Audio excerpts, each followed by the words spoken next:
Every Hindu is ecstatic about the T.kundram judgment of the Madras High Court.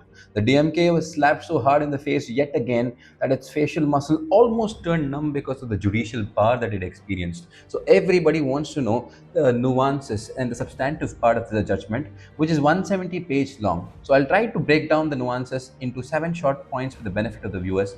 Do share it widely. The first point is the failure of the state.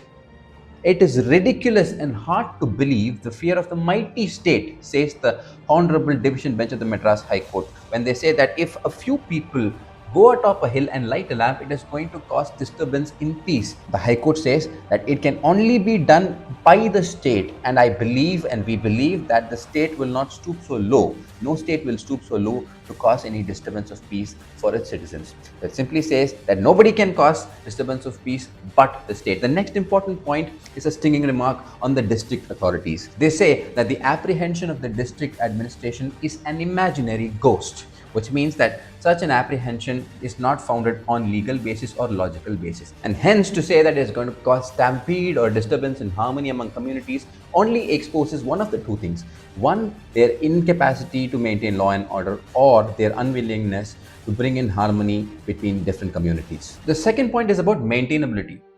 Why would a case of this nature be taken to the Madras High Court? So the High Court says that multiple articles which deal with fundamental rights, including Article 19, Article 25, and Article 29 of the Constitution, are dealt with in this case, and hence Article 226 of the Constitution comes into play, which simply goes on to say that the fundamental right of a citizen is being affected, and hence this is maintainable.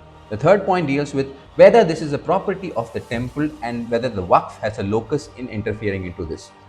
So the court goes on to say in para 112 that listen, this is called as the Debatun, and the Debatun is being screened by the HRNCE, which simply goes on to say that this is a temple property and there is no locus for the Waqf to enter it. Also, the competent civil authority has already declared this particular Debatun to be a part of the Devasthanam. So there is no disputing the fact that this belongs to the temple. Point number 4 is about res judicata.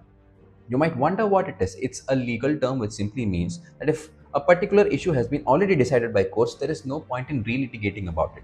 In this particular case, the Honorable Court says that by quoting various judicial precedents from para 111 to para 119 in various cases, that various issues have been gone into in Tirupparamkundram Hill, but the concept and the question of whether the lamp can be lit atop the Debatun has not been ventured into and has not reached finality, and hence res judicata does not apply in this particular case. And also they cite this case of Kantaru Rajivaru versus Indian Young Lawyers Association, where it simply states that res judicata will not be a bar when the matter is of public importance. So you can't quote res judicata and escape judicial scrutiny. Point number 5 is interestingly about Agama Sastra, and this time it's not the Hindus who bring in Agama Sastra, but the temple authorities or the government bring in Agama Sastra and say there is a custom of lighting the lamp elsewhere and it's against Agama Sastra to light it on the lamp. The court actually breaks down this myth and says there is no mention of any of this in Agama Sastra, and hence there is no bar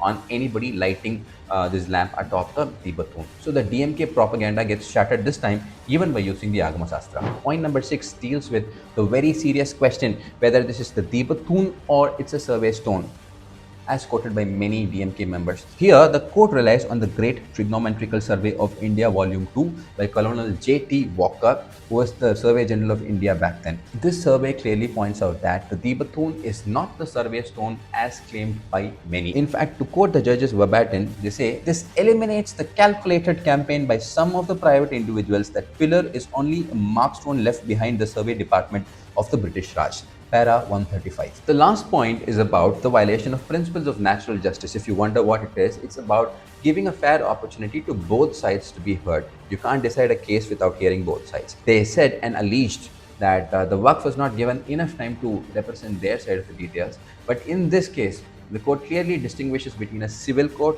as well as a writ court. In a writ court, the documents can be given at any stage, and they go on to say that we have entertained all pleas at all lengths, and hence there is no need for somebody to feel aggrieved about this. So the principle of natural justice is not violated. That pretty much sums up the 170-page judgment in just 7 important points.